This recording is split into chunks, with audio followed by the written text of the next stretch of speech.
Hello friends, नमस्कार। Class 12 chapter 11 dual nature of radiation and matter के एक और सेशन में आप सबका स्वागत है। Students, today we are going to discuss three things. तीन चीज आज हम डिस्कस करेंगे। पहला, Hertz observation, then after Hallwachs observation and then after Lenard's experiment.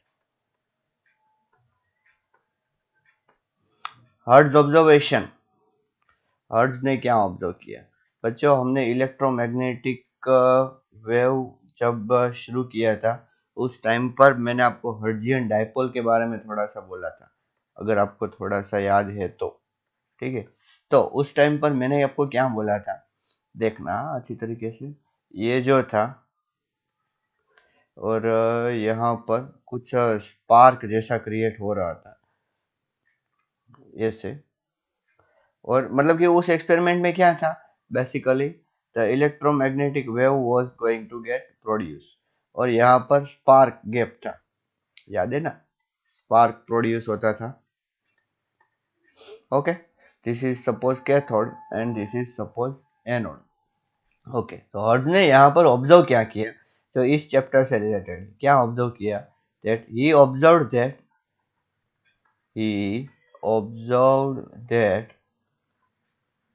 when cathode is illuminated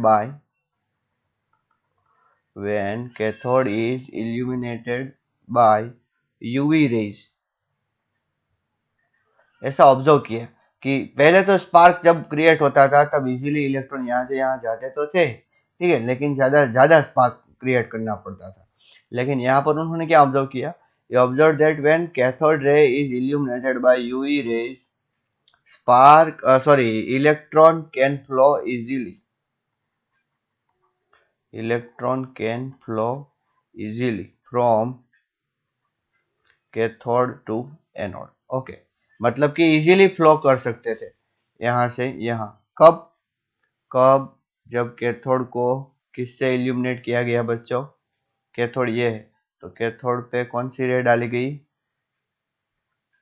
UV rays, ऐसा उन्होंने ऑब्जर्व किया। ठीक है, चलिए बस इतना ही ऑब्जर्वेशन है।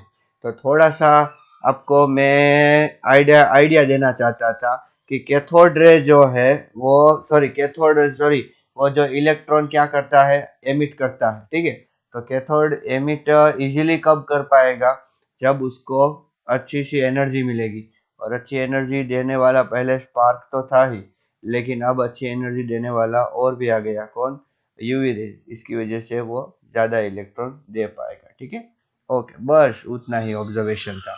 दूसरा ऑब्जर्वेशन अगर मैं बोलूँ तो ये है हलवाक्स ऑब्जर्वेशन। कौन सा ऑब्जर्वेशन है बच्चों, हलवाक्स ऑब्जर्वेशन। ठीक है, उन्होंने क्या किया, जिंक प्लेट ली। कौन सी प्लेट ली, जिंक। ओके, मैं 3 जिंक प्लेट ड्रॉ करूंगा। ठीक है, पहली जो जिंक प्लेट है वो है नेगेटिवली चार्ज्ड। ठीक है, दूसरी जो है वो है न्यूट्रल, और तीसरी जिंक प्लेट जो है वो है positively charged. Okay, 3 zinc plate ली उन्होंने। Then after what he does, he illuminated this zinc plate with the help of UV rays। अगर आपको थियरी में लिखना है तो ऐसा लिख सकते हो, he illuminated zinc plate which are negative, neutral and positive with the help of UV rays। कौन सी रे डाली बच्चों, UV rays। आपको क्या ऐसा फीलिंग तो नहीं आ रहा है कि यूवी रे से टियों टियों करके आ रही है, तो मेरा स्टाइल है, मैं ऐसे सिर्फ आपको दिखा रहा हूँ कि यूवी रे जैसे देखो टियों टियों। ओके, तो फिर ऑब्जर्व क्या हुआ, जब यूवी रेज डाली गई तब जो नेगेटिवली चार्ज प्लेट थी वो न्यूट्रल हो गई। कैसी हो गई, न्यूट्रल। जो न्यूट्रल प्लेट थी वो हो गई पॉजिटिवली चार्ज्ड, ठीक है। और जो पॉजिटिवली चार्ज थी, गेस करो क्या हुआ होगा। ये समझ सोचना कि पॉजिटिवली नेगेटिव हो जाएगी, ऐसे चलता जाएगा, नहीं, मोर पॉजिटिव। ओके, तो इससे आप क्या कंक्लूजन निकाल सकते हो कि एग्जैक्टली क्या हुआ होगा, कि किसी भी बॉडी पे नेगेटिव चार्ज कब आता है, मुझे बोलिए। जब वहां पर एक्सेस इलेक्ट्रॉन होते हैं प्रोटॉन के कंपैरिजन में, ठीक है। तो जो ये न्यूट्रल हो गए, इसका मतलब क्या है कि जो एक्सेस इलेक्ट्रॉन थे वो बाहर निकल गए। समझ में आ रहा है आपको क्या बोल रहा हूं मैं?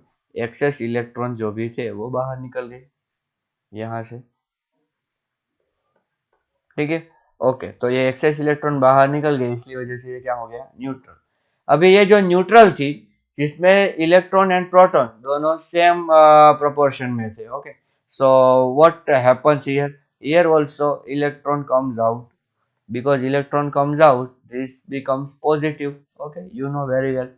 And here already electrons is in the less proportion as compared to proton, but more electron comes out, okay. तो यहाँ पर अगर आप कॉमन ऑब्जर्वेशन तीनों में देखो तो क्या होगा कि as zinc plate, as zinc plate is illuminated by, as zinc plate is illuminated by UV rays, electrons, what you can say, emitted out from it. Okay, so this was the observation of the Hallwachs observation, ठीक है। अब देखते हैं last जो है लिनार्ड्स experiment. शायद आपको थोड़ा सा आइडिया आ ही गया होगा, ये ही एक्सपेरिमेंट जो है वो बहुत बड़ा होने वाला है, ठीक है। मैंने पिछले वीडियो में भी शायद आपको बोला था, थोड़ी हिंट दे दी थी। लिनार्ड्स एक्सपेरिमेंट, कौन सा, Lenard's experiment, okay. Let's see first of all setup.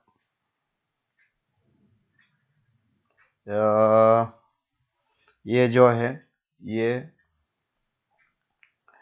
Vacuum ऐसा कंसिडर कर सकते हो आप, और यहाँ पर ये क्वार्ट्ज विंडो रखी गई है, ठीक है। क्या रखा गया है बच्चों, क्वार्ट्ज विंडो, ओके, जिसमें से लाइट आएगी। यहाँ पर एक प्लेट है जिसका नाम मैं दूंगा ई फॉर एमिटर प्लेट, और यहाँ पर एक प्लेट है जिसका नाम मैं दूंगा सी। बच्चों ई का मतलब क्या होगा, इमीटर प्लेट, मतलब कि वो इमीटर करेगी, ठीक है, एमिटर प्लेट मैं ऐसा बोलूंगा। और सी का मतलब क्या होगा, कलेक्टर प्लेट, ठीक है। क्या इमिट करेगी, जाहिर सी बात है इलेक्ट्रॉन। क्या कलेक्ट करेगी, जाहिर सी बात है इलेक्ट्रॉन, ओके। ओके, ठीक है। अब इस इमिटर प्लेट को यहाँ पर किसी वोल्टेज सप्लाई के साथ जोड़ा जाएगा, ठीक है। और करंट कंट्रोल करने के लिए हम रेहोस्टेट रखेंगे, और हम नहीं रखेंगे, उन्होंने रखा था। यहाँ पर है ammeter, and you know what is the function of ammeter. Ammeter का फंक्शन क्या है, एमीटर का फंक्शन है करंट मेजर करना। क्या मेजर करना, करंट मेजर करना, ओके। चलिए, समझ में आया अच्छे तरीके से आपको। शुरू करते हैं कि यहाँ पर ये जो है ये है नेगेटिव और ये है पॉजिटिव। क्या है ये, नेगेटिव और ये है positive. Initially no current is observe, initially no current is observe, okay. चलिए, कोई बात नहीं। क्यों, अगर सर्किट कंप्लीट होगी या मतलब कि इलेक्ट्रॉन फ्लो होंगे तब करंट आएगा ना, तो कहीं पे कुछ इलेक्ट्रॉन फ्लो नहीं हो रहे, इसलिए कुछ करंट ऑब्जर्व नहीं हुआ, ओके। कहाँ वो करंट कहाँ पर ऑब्जर्व करते हो, क्या आप वहां पर हाथ डाल के फील करते हो क्या कि देखो करंट आया, नहीं। कहाँ पर ऑब्जर्व करोगे बच्चों, एमीटर में, ठीक है। So initially no current observed in the ammeter. A ammeter है, एमीटर, और ये है एमीटर, या इमीटर ऐसा बोलो। अब यहां से दिशा, अब इसको और में, हाँ ये है लाइट, ठीक है। और ये जो है बच्चों, ये क्या है, मैं क्या बोला था मैंने, quartz window, quartz window. Okay, तो दूसरा क्या था, इनिशियली तो कुछ ऑब्जर्व नहीं हुआ था, ठीक है। बाद में क्या हुआ, as light of sufficient energy, देखो यहाँ पर ये सफिशिएंट एनर्जी का मतलब क्या है कि ये जो मेटल प्लेट रखी हुई है हमने यहाँ पर, इसका जो वर्क फंक्शन है, ठीक है, उसको जो मिनिमम एनर्जी चाहिए उससे ज़्यादा या उतनी एनर्जी यहाँ पर इमिट हुई, उतनी एनर्जी वाली light. As light of sufficient energy falls on emitter plate, emitter plate within 10 raised to minus 8 second, ठीक है। अच्छा, आप बोल सकते हो कि instantaneously. Okay, current is observed, current is observed in emitter, current is observed in ammeter, ठीक है। चलिए, समझ में आया। पहले आपको अच्छी तरीके से ध्यान देना होगा कि करंट बहुत ही, मतलब कि जैसे ही लाइट गिरी डायरेक्टली यहाँ पर करंट फ्लो होना शुरू हो गया। क्या हुआ होगा बच्चों, it's very simple to guess कि क्या हुआ होगा। आप भी गेस कर सकते हो। यहाँ से कौन इलेक्ट्रॉन, यहाँ से इलेक्ट्रॉन इधर की ओर भागे होंगे, डिश, ठीक है।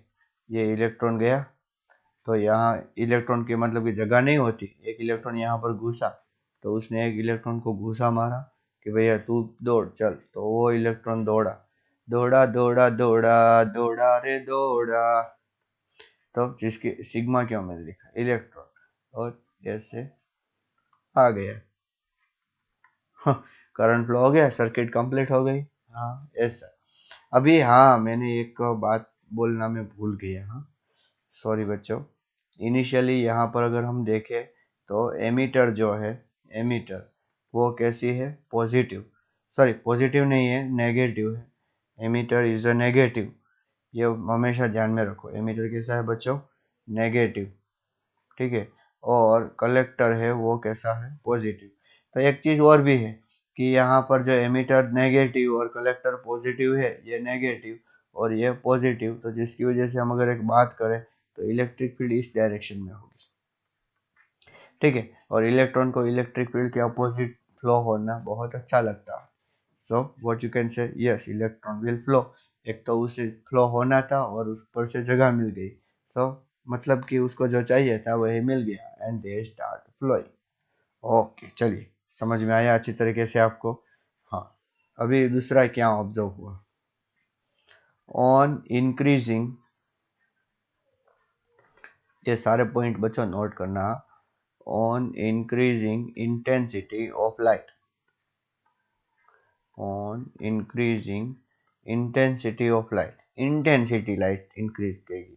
इंटेंसिटी का सिंबल मैं रखूंगा आई। कहने का मतलब पहले इस इमीटर प्लेट पर एक सेकंड में 10 फोटॉन्स आ रहे थे, अब 10 की जगह पर 20 आने लगे, ठीक है। फ्रीक्वेंसी एज इट इज, यहाँ पर मैं लिख रहा हूँ, no change in frequency, no change in frequency, मतलब कि फोटोन आने लगे लेकिन इंडिविजुअल फोटोन की एनर्जी है वो चेंज नहीं हुई है, ठीक है। अच्छी तरीके से याद रखो। तो क्या हुआ, on increasing intensity of the light current also increased, ठीक है।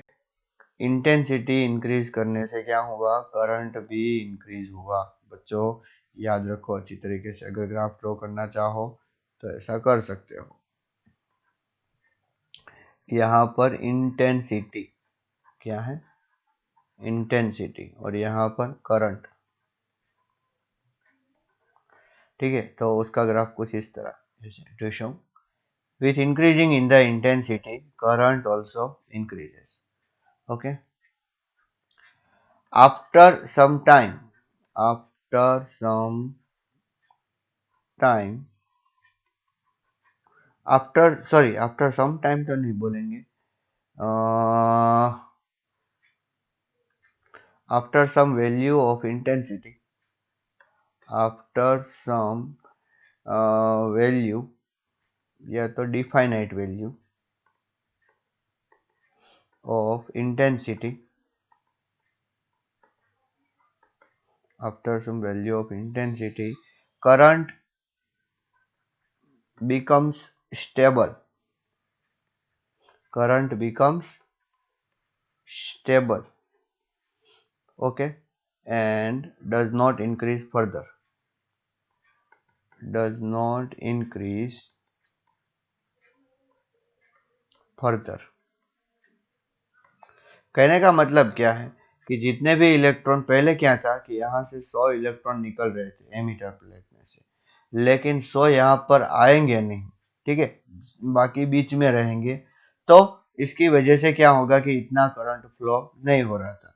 लेकिन जैसे जैसे इंटेंसिटी इंक्रीज की और एक टाइम पर ऐसा हुआ कि करंट जो है, ऐसा हमेशा बोल सकते हैं, शुरू में तो मैंने जो बोलो ग्राफ ड्रॉ किया वही थे, ठीक है, और बाद में लेकिन क्या ऑब्जर्व हुआ कि यहाँ पर आई और यहाँ पर में इंटेंसिटी क्या है कि दोनों का सिंबल सेम है ना, इसलिए ऐसा करना पड़ता है।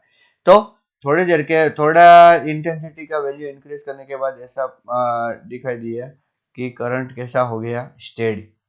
इसको हम बोलेंगे सेचुरेशन करंट, सेचुरेशन करंट। मैं क्या बोल रहा हूँ आपको कि यहाँ पर से 100 इलेक्ट्रॉन निकल रहे थे और यहाँ पर 50 आए, तो करंट 100 इलेक्ट्रॉन की वजह से आएगा कि 50 की वजह से आएगा, डेफिनेटली 50 की वजह से आएगा। अब इंटेंसिटी थोड़ी सी बढ़ाने से ये जो 100 इलेक्ट्रॉन निकल रहे थे, अच्छा इंटेंसिटी बढ़ाने से नहीं, थोड़े टाइम के बाद ऐसा भी आप बोल सकते हो कि 100 में से यहाँ पर 60 आने लगे, फिर 70 आने लगे, 80 आने लगे, 90 और 100 के 100 आने लगे, तो धीरे धीरे क्या हुआ, इंटेंसिटी सॉरी करंट जो है वो स्टेबल हो गया ना बच्चों। अब यहाँ पर 100 से ज्यादा नहीं निकल सकते, तो यहाँ पर हम क्या बोल सकते हैं, yes that current becomes stable. अब इससे बढ़ भी नहीं सकता, कितनी भी इंटेंसिटी बढ़ा लो वो, ठीक है, समझ में आया अच्छी तरीके से आपको। हाँ, तो ये ऑब्जर्वेशन किया गया। अभी तो हमने सिर्फ बच्चों किसका ऑब्जर्वेशन किया है, इंटेंसिटी का, okay. On increasing the frequency, on increasing the frequency, okay, frequency increase किया गया मतलब लाइट जो है उसका कलर हमने चेंज किया है, on increasing the frequency of light. अच्छा मैं ऐसा ही बोल देता हूँ ताकि आपको कंफ्यूजन ना हो, on increasing the frequency of light, कुछ चेंज नहीं हुआ, no change is noticed in the current,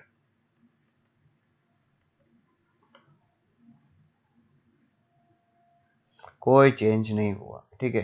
तो इसका मतलब क्या हुआ, therefore we can say that current does not depend on, current does not depend on, current किस पे डिपेंड नहीं करता, फ्रीक्वेंसी ऑफ लाइट, नो, इसका इसके साथ कोई डिपेंडेंस नहीं, frequency of light, current flow हो रहा था, यहाँ पर फ्रीक्वेंसी, यहाँ पर करंट, करंट फ्लो हो रहा था, आपने फ्रीक्वेंसी को चेंज किया, करंट में कोई चेंज नहीं आया, ठीक है। हालांकि आप बोल सकते हो सर आपका ग्राफ तो टेढ़ा मेढ़ा जा रहा है, तो हमें थोड़ा थोड़ा फील आ रहा, करंट में चेंज है, ओके चलिए मैं आपका फील थोड़ा सा, ओके ठीक है, अभी भी थोड़ा टेढ़ा हो गया, कोई बात नहीं। हाँ लेकिन ये है when frequency of light when frequency of light decreases and becomes less than threshold frequency of less than threshold frequency of metal plate, current becomes zero. Current becomes zero. कहने का मतलब क्या है कि सोचो कि कुछ इस तरह है, ये फ्रीक्वेंसी है और ये करंट है और ये है थ्रेशोल्ड फ्रीक्वेंसी। तो थ्रेशोल्ड फ्रीक्वेंसी से पहले वाली फ्रीक्वेंसी में आपको कोई करंट नहीं दिखाई देगा। क्यों? क्योंकि थ्रेशोल्ड फ्रीक्वेंसी पे तो इलेक्ट्रॉन निकलना शुरू होते हैं बच्चों। अभी अभी तो उसने निकलना शुरू किया है, ठीक है। तो इसका मतलब क्या है कि अगर थ्रेशोल्ड फ्रीक्वेंसी से कम फ्रीक्वेंसी वाली अगर आप लाइट डालोगे तो उसको एनर्जी उतनी मिलेगी ही नहीं कि वो बाहर निकल पाए। तो बाहर निकलेंगे नहीं तो करंट कहाँ से फ्लो होगा? तो अगर ऐसा हुआ, देखिए, if frequency of light decreases and become less than the threshold frequency of the metal plate, अभी metal plate पे डिपेंड करता है कि उसकी threshold frequency कितनी है, ठीक है। हाँ, current becomes zero। तो हम ऐसा बोल सकते हैं कि यहाँ पर ग्राफ कुछ इस तरह होगा। थोड़ी देर के बाद कैसा हो जाएगा? स्टेबल। यहाँ पे कुछ नहीं आएगा, ठीक है। यहाँ पर हम ऐसा लेंगे कि ये जो एफ है, यहाँ पर F zero equal to 0 hertz, ऐसा हमने कंसीडर किया है। ऐसा सोच लो कि थ्रेशोल्ड फ्रीक्वेंसी की जरूरत ही नहीं, ऐसा आप सोच सकते हो। ओके, चलिए। तो ऐसा ऑब्जर्वेशन किया गया कब? जब एमिटर प्लेट कैसी थी? नेगेटिव। और कलेक्टर प्लेट कैसी थी? पॉजिटिव। एमिटर प्लेट नेगेटिव और कलेक्टर प्लेट पॉजिटिव, ठीक है। नाउ polarity of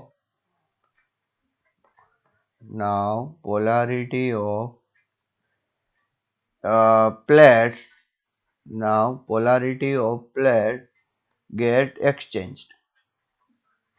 चलो, अब क्या है? Polarity of plate get exchange का मतलब क्या है? चलिए मैं फिर से यहाँ पे ड्रॉ करता हूँ। आप हो सके तो थोड़ा 10-20 सेकंड आगे ले जाओ, ठीक है, तब तक मैं ये ड्रॉ कर लूँ। ओके, अभी पोलैरिटी को क्या कर दिया गया बच्चों? एक्सचेंज कर दिया गया। ओके, इसीलिए तो मैंने यहाँ पर V ही सिर्फ लिखा था, क्योंकि हमें क्या करना है, पोलैरिटी तो वैसे की वैसे ही नहीं रखनी है। ये रेहोस्टेट है, ठीक है, और ये क्या है? एमीटर। ओके, चलिए।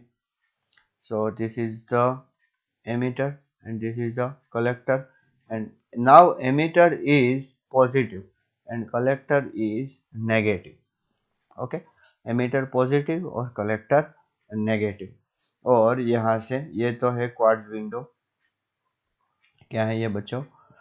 क्वार्ट्ज विंडो, ठीक है। और यहाँ पर से लाइट गिर रही है किस पे?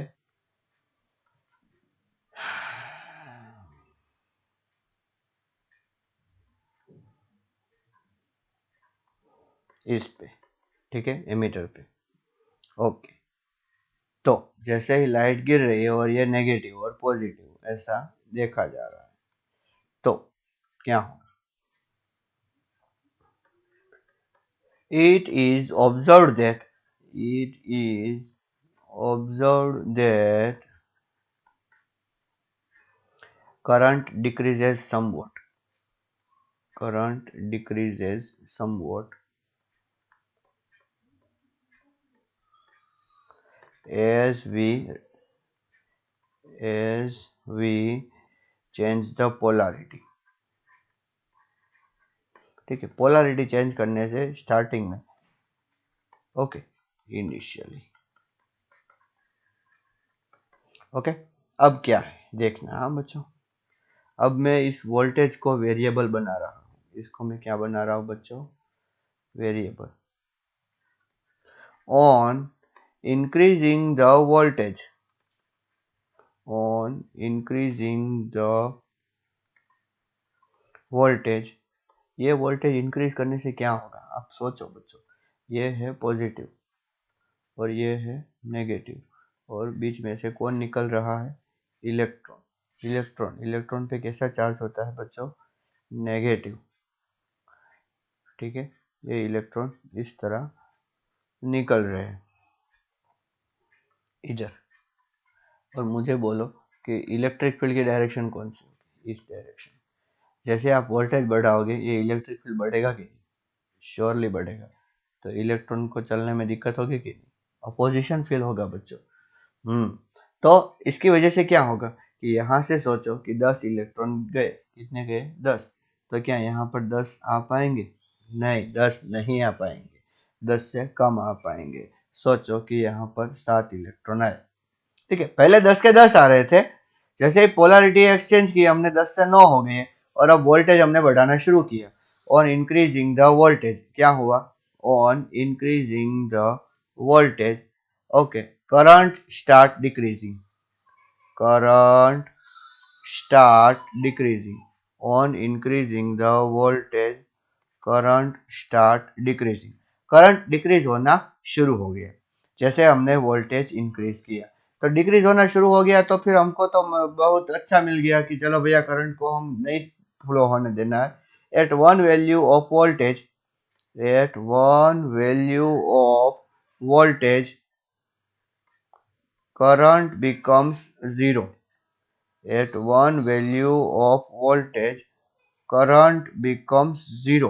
करंट टोटली जीरो हो गया बच्चों, पूरा जीरो। कहने का मतलब क्या है कि इतना ज्यादा हमने वो पोटेंशियल इन दोनों के बीच में कर दिया कि ये 10 जो इलेक्ट्रॉन यहाँ से निकल रहे थे, उसमें से एक भी इलेक्ट्रॉन यहाँ पर नहीं आ पाया। Okay, at one value of voltage current become zero. Such voltage, such voltage is called, such voltage is called stopping potential। उसको हम क्या बोलेंगे बच्चों, stopping potential। ठीक है, जिसका नाम मैं दे रहा हूं V0। ठीक है, अब थोड़ी देर के लिए कहानी सुनो। क्या कहानी है, सोचो कि मैं 3 स्टोन ले रहा हूं। कितना स्टोन ले रहा हूं, 3। ठीक है, एक को मैं वेलोसिटी दे रहा हूं 5 मीटर पर सेकंड, दूसरे को मैं वेलोसिटी दे रहा हूँ 6 मीटर पर सेकंड, और तीसरे को जो दे रहा हूँ वो 7 मीटर पर सेकंड। ठीक है, अच्छी तरीके से स्टोरी सुनो, आपको लिखना नहीं। और यहाँ पर क्या है, सीलिंग है। तो मैंने इन तीनों स्टोन को ऊपर की ओर थ्रो किया। एज आई थ्रोन, क्या ये सॉरी मतलब कि क्या ऑब्जर्व हुआ, देखिए कि 5 मीटर पर सेकंड वाले स्टोन 1, स्टोन 2 और स्टोन 3। ठीक है, stone 1 hit the floor, stone 2 also hit the floor and stone 3 also hit the floor. लेकिन क्या सब अपनी असली ताकत से हिट कर, सॉरी सेम स्ट्रेंथ से हिट करेंगे, नहीं। ये 6 और 7 वाला तो बहुत ज्यादा स्पीड से हिट करेगा, 5 वाला इतने ज्यादा स्पीड से हिट नहीं करेगा। ठीक है, अब मैंने क्या किया कि सर चलो इस फ्लोर को थोड़ा सा ऊपर लेते हैं। स्टोरी सुन रहे हो, हाँ। क्या किया, चलो इसको थोड़ा सा ऊपर लेते हैं। तो जैसे ही मैंने ऊपर लिया, ये 5 वाले स्टोन ने टच नहीं कर पाया, ये वाला। ठीक है, वो यहाँ तक आया, यहाँ तक आते आते उसकी वेलोसिटी 0 हो गई और वो वापस लौट आया। टूचू 6 वाले ने कर दिया डिश, और 7 वाले ने, 6 वाले ने कर दिया तो ऑब्वियस है 7 वाले ने भी कर दिया होगा। ओके, अब क्या किया, वापिस वही कहानी दोबारा। क्या किया, मैंने इसकी हाइट को और ऊपर लिया, इतना ऊपर लिया। तो अब क्या फेल हुआ कि ये 5 वाला तो यहाँ से ही लुढ़क गया था, तो वो तो नहीं होगा। अब 6 वाला का भी हो गया और 7 वाले ने टच किया, मतलब कि अभी तक 7 वाले की अभी एनर्जी बची। ठीक है, मतलब कि थ्रो कितने किए थे, 3, लेकिन अभी टच कितने कर पाया, 1 ही। ठीक है, मैंने और ऊपर ले लिया थोड़ा सा ही, इतने टच किया था ना, हिट नहीं किया था, टच किया था, तो थोड़ा सा ही मैंने ऊपर लिया। तो ऐसा पाया, क्या पाया बोलो, कि ये 7 वाला भी हिट नहीं कर पा रहा है। 7 मतलब कि हाईएस्ट एनर्जी वाला भी हिट नहीं कर पा रहा है। कहने का मतलब क्या है कि यहाँ पर उसकी पोटेंशियल एनर्जी, सॉरी इनकी काइनेटिक एनर्जी पूरी किस में कन्वर्ट हो गई, पोटेंशियल में। जब यहाँ पर थे उस टाइम पर क्या पूरी काइनेटिक पोटेंशियल में कन्वर्ट हो चुकी थी, नहीं, थोड़ी सी बाकी रह गई थी, इसीलिए तो उन्होंने हीट किया। थोड़ी देर के बाद जब मैंने वो दूसरी बार ऊपर लिया तब इसकी काइनेटिक पूरी पोटेंशियल में कन्वर्ट होके, मतलब पोटेंशियल में कन्वर्ट हो गई, तो कहने का मतलब क्या है कि उसकी वेलोसिटी जीरो हो गई, उसके पास काइनेटिक एनर्जी बची ही नहीं। लेकिन दूसरे के पास थी, अभी वो कन्वर्ट नहीं हुई थी, सारी कन्वर्ट नहीं हुई थी। और लास्ट में तो आप बोल सकते हो ना कि अब लास्ट वाले की भी काइनेटिक एनर्जी कन्वर्ट हो गई किसमें, पोटेंशियल में, ठीक है। तो वैसा ही हमने यहाँ पर किया। यहाँ पर हमने क्या ऑब्जर्व किया बच्चों, कि हमने जैसे जैसे वोल्टेज इंक्रीज करना शुरू किया, as we increase the voltage, okay, इस इलेक्ट्रॉन्स जो सारे थे वो निकल रहे थे, उनको क्या फील हुआ, रिपल्शन फील हुआ। और रिपल्शन फील हुआ, इसकी वजह से क्या हुआ कि सारे इलेक्ट्रॉन्स है, हमने यहाँ पर देखो क्या कंसिडर किया, लॉस वाला सिचुएशन, कि कोई इलेक्ट्रॉन लॉस वाले होंगे, कोई इलेक्ट्रॉन कम लॉस वाले होंगे, कोई इलेक्ट्रॉन ज्यादा लॉस वाले होंगे, और कोई इलेक्ट्रॉन नो लॉस वाले होंगे। अभी मुझे बोलो कि नो लॉस वाले इलेक्ट्रॉन मतलब क्या, आपको समझ में तो आ रहा है ना मैं लॉस जो बोल रहा हूँ। लॉस का मतलब ये है कि प्रोवाइडेड एनर्जी जो है, ठीक है, उसमें से आप वर्क फंक्शन माइनस कर दो, तो जितनी एनर्जी आपको मिलेगी वही लॉस वाली, ठीक है। आप सोचना, आप समझ सोचने की हैंग हो चुका है, मैं इरेज कर रहा था, ठीक है। और जो बोल रहा था वो सही, आपका वीडियो सही चल रहा है, टेंशन मत लो, ठीक है। हमने देखा था कि ये जो है ये मेटल प्लेट, एक बार मैं आपको रिवाइज करवा देता हूँ थोड़ा सा ही, ठीक है। यहाँ पर हमने एनर्जी दी, इसको सोचो 6 जूल एनर्जी दी, कितनी, 6 जूल। तो इलेक्ट्रॉन इलेक्ट्रॉन को बाहर निकलने के लिए 1 जूल एनर्जी चाहिए। तो जब इलेक्ट्रॉन बाहर निकलेगा तो वो इलेक्ट्रॉन कितनी जूल एनर्जी के साथ निकलेगा, 5 जूल, अगर हम नो लॉस कंसीडर करते हैं तो। वरना क्या होता है, इलेक्ट्रॉन पगला गया कि मुझे 6 जूल एनर्जी मिली, 6 जूल एनर्जी मिली, तो 6 जूल एनर्जी मिलने से आजू बाजू जो उसके नेबरहुड जो इलेक्ट्रॉन है उसके साथ कोलाइड कर दिया, और कोलाइड करने की वजह से क्या हुआ कि उसने अपनी एनर्जी गवा दी बच्चों, मतलब कि 2 जूल एनर्जी वहां पर उसने लॉस कर दी, ठीक है। तो 2 जूल लॉस कर दी तो उसके पास बची कितनी, 4, और उसमें से 1 जूल उसने यूज की बाहर निकलने के लिए, तो कितनी बची उसके पास, 3 जूल। कहने का मतलब क्या है कि जब लॉस होगा तब एनर्जी कम बचेगी, और जब no loss at that time it will have a maximum energy.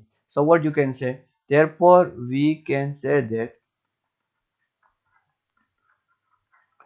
at V0 voltage, even highest energy या तो highest kinetic energy of electron get also converted get also converted in potential energy, किसमें convert हो गया बच्चों, potential energy, okay। Therefore what we can say, therefore Ke max is equals to, पहले तो K E max is equals to क्या बोल सकते हैं, half M V square max बोल सकते हैं, and it is also get converted in potential, and what is the potential energy, E V zero. आपको पता होना चाहिए पोटेंशियल इनटू चार्ज तो पोटेंशियल एनर्जी, तो हमें ये रिलेशन यहाँ पर मिला, that half M V square max is equals to E V zero. आपके पास के ई मैक्स का दूसरा इक्वेशन था, yes we have, what equation we have, K E max, तो मैं ये बहुत बड़ा वाला रिलेशन यहाँ पे लिख रहा हूँ, is equals to half M V square max is equals to H F minus H F zero. अच्छा, ये एच एफ जीरो क्या है, वर्क फंक्शन, और एच एफ क्या है, प्रोवाइडेड। फिर आप ऐसा भी बोल सकते हो H C upon lambda minus H C upon lambda zero, किसके टर्म में, वेवलेंथ के टर्म में, एफ जीरो लेमडा जीरो, पता है ना, हाँ। फिर H C upon lambda minus phi zero, ऐसा भी आप बोल सकते हो, ठीक है। और इस सब को इक्वल्स टू आप ई वी जीरो कर सकते हो। देखो ये जो रिलेशन मैंने इतना बड़ा वाला रिलेशन लिखा है, ठीक है, ये आपको एग्जाम्पल सोल्व करने के लिए बहुत काम आने वाला है, ठीक है। भूलना मत ये रिलेशन, ओके। तो स्टॉपिंग पोटेंशियल का समझ में आ गया। अच्छा, फिर आगे बढ़े, स्टोरी आगे बढ़े। Now on increasing frequency of incident light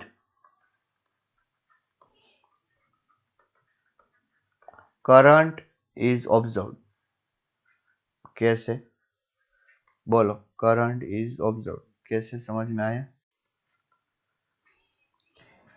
हाँ, देखो मैं क्या बोल रहा था, वो तीनों स्टोन की कहानी लेते हैं। ये 7 मीटर पर सेकंड वाला यहाँ तक नहीं पहुंच पाया, लेकिन ये 7 की मैंने 10 कर दी, तो ये पहुंच पाएगा। हाँ, तो वही तो किया हमने, हाई फ्रीक्वेंसी वाली लाइट इंसिडेंट की। तो कहने का मतलब क्या है कि जो हमने एनर्जी प्रोवाइड की ना, वो लाइट के जरिए उस इलेक्ट्रॉन्स को, जो एमिटर प्लेट में से बाहर निकल रहे, उनको ज्यादा एनर्जी प्रोवाइड की। तो इसका मतलब क्या है कि हाँ, अब उसमें ज्यादा एनर्जी आ गई, तो वो अब उस पोटेंशियल को कॉन्कर कर सकते हैं। तो हमें क्या ऑब्जर्व हुआ? Current. Okay, and again we have to increase voltage. तो हमें और वोल्टेज इंक्रीज करना पड़ा। क्यों? To make current zero and so on.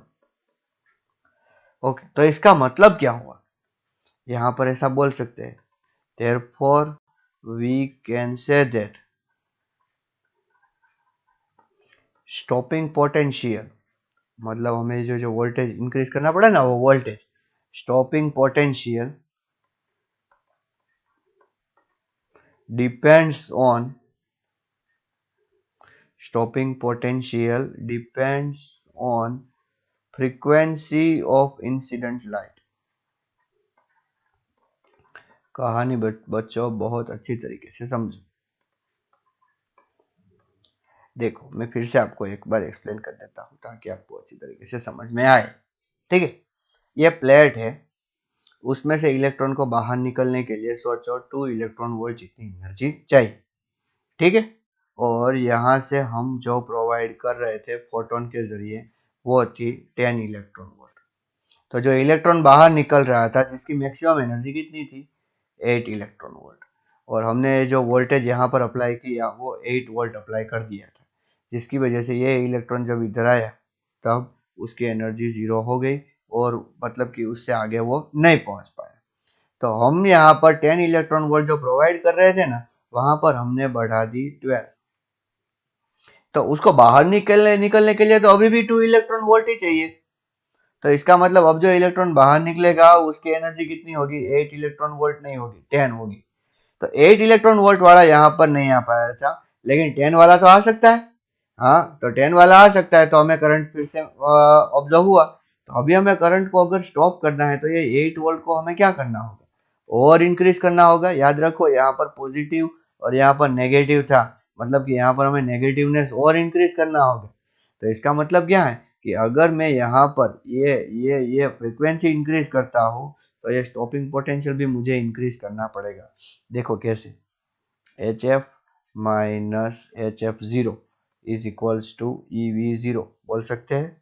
तो ये एफ और फ्रीक्वेंसी, देखिए वी जीरो, दोनों एक दूसरे के साथ कैसे है? डायरेक्ट रिलेशन में है, ऐसा बोल सकते हैं हम, बोल सकते हैं ना। अच्छा, एक काम करते हैं, चलिए कुछ इक्वेशन बनाते हैं कि क्या हो सकता है। देखिए, ये H f is equals to हम क्या बोल सकते हैं, या तो एक काम करते हैं, ई जीरो को डिवाइड कर देते हैं सबसे, ई को।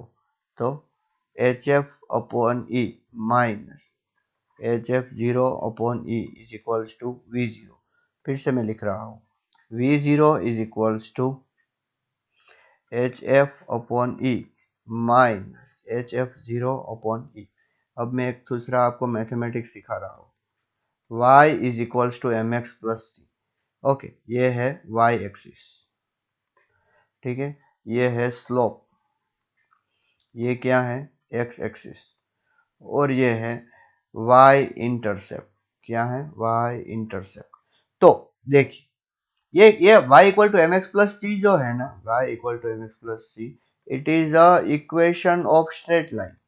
किसका इक्वेशन है? Straight line. ठीक है, ये बहुत दूसरे दूसरे तरीकों से भी बनाया जा सकता है।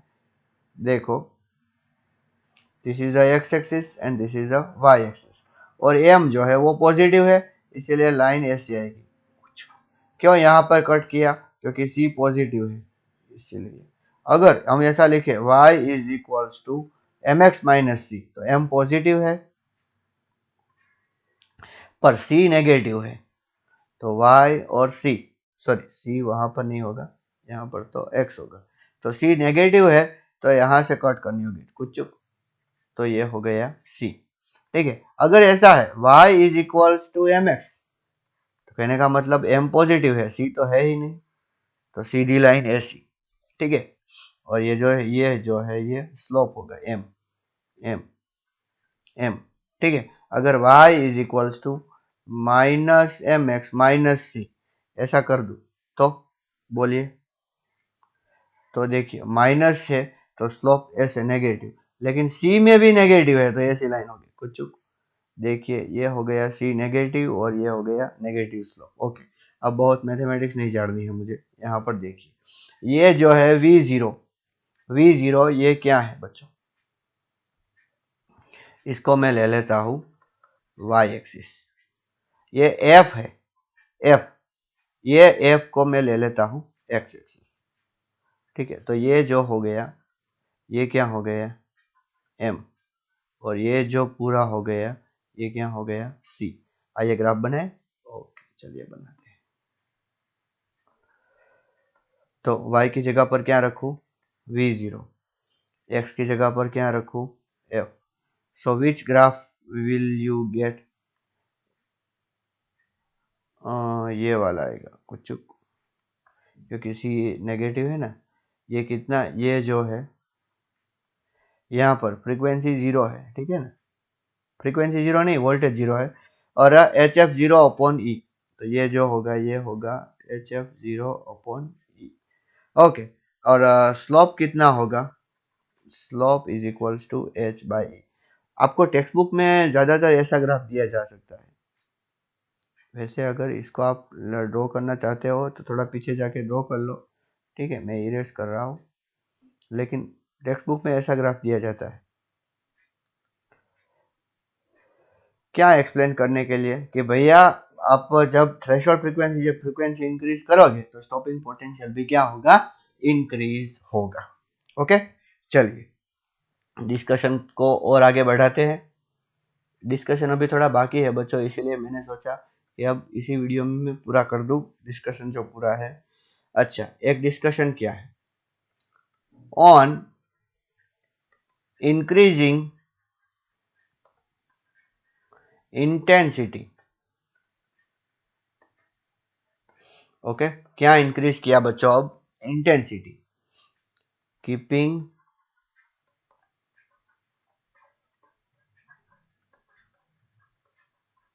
Frequency same.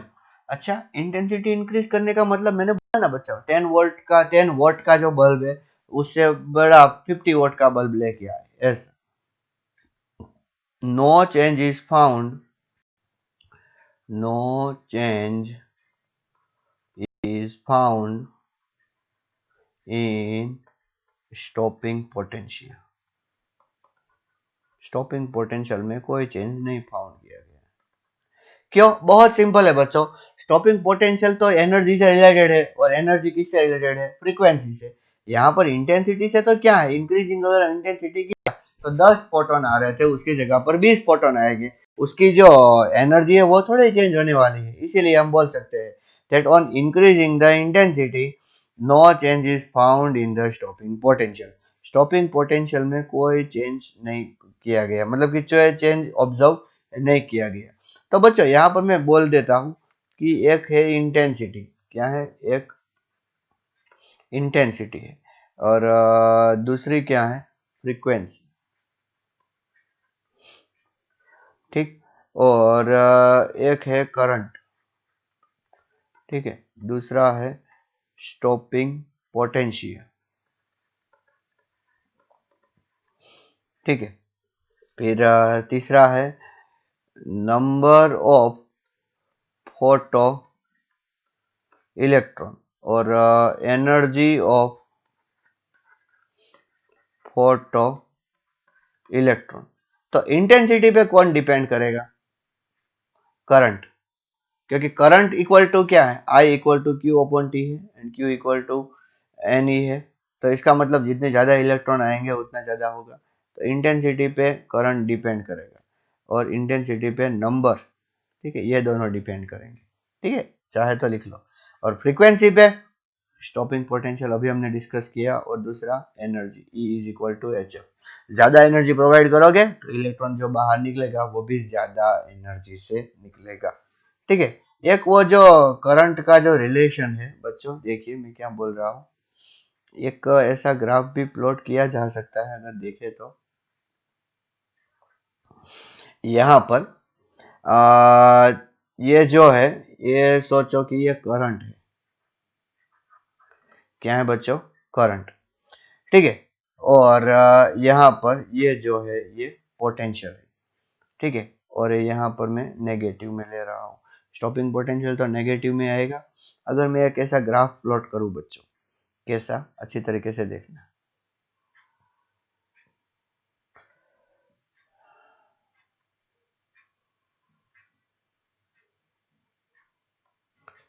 ऐसा, ठीक है, ये जो है ये F1 फ्रीक्वेंसी के लिए है, ये जो है ये F2 है, और ये जो है ये F3 के लिए है। तो तीनों के लिए सेचुरेशन करंट तो सेम आया, और स्टॉपिंग पोटेंशियल क्या आया? एक के लिए स्टॉपिंग पोटेंशियल V01 आया, एक के लिए V02 आया, एक के लिए V03 आया। सो अगर आपको F1, F2 और F3 को ऐसे असेंडिंग या डिसेंडिंग ऑर्डर में आपको अरेंज करना है तो कैसे अरेंज करोगे? देखिए, V01, अगर मैग्नीट्यूड ऑफ V01 देखें, then it is smaller than the magnitude of V02, it is smaller than magnitude of V03। तो बहुत ज्यादा पोटेंशियल लगा किसको? F3 वाली एनर्जी से निकले हुए इलेक्ट्रॉन को स्टॉप करने के लिए। तो इसका मतलब F3 की एनर्जी ज्यादा है, F3 की वैल्यू ज्यादा है किससे? F2 से। और अगर इंटेंसिटी की बात करें जी बच्चों, यहाँ पर इंटेंसिटी I1, I2 और I3। So you can say I1 equals to I2 equals to I3। क्यों? क्योंकि तीनों के लिए करंट कैसा हुआ? सेम। ठीक है, एक ऐसा और ग्राफ देखिए, ऐसा भी ग्राफ बन सकता है कि चलिए एक थोड़ा और यहाँ पर हम चेंज करते हैं, इसमें ही चेंज करना चाहूंगा मैं। I1 equal to I2 equal to I3 तो ठीक है, लेकिन कलर चेंज करता हूँ।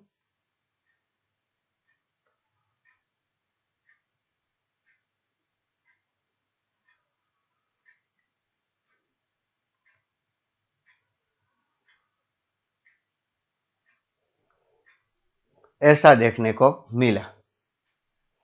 ठीक है, तो क्या होगा?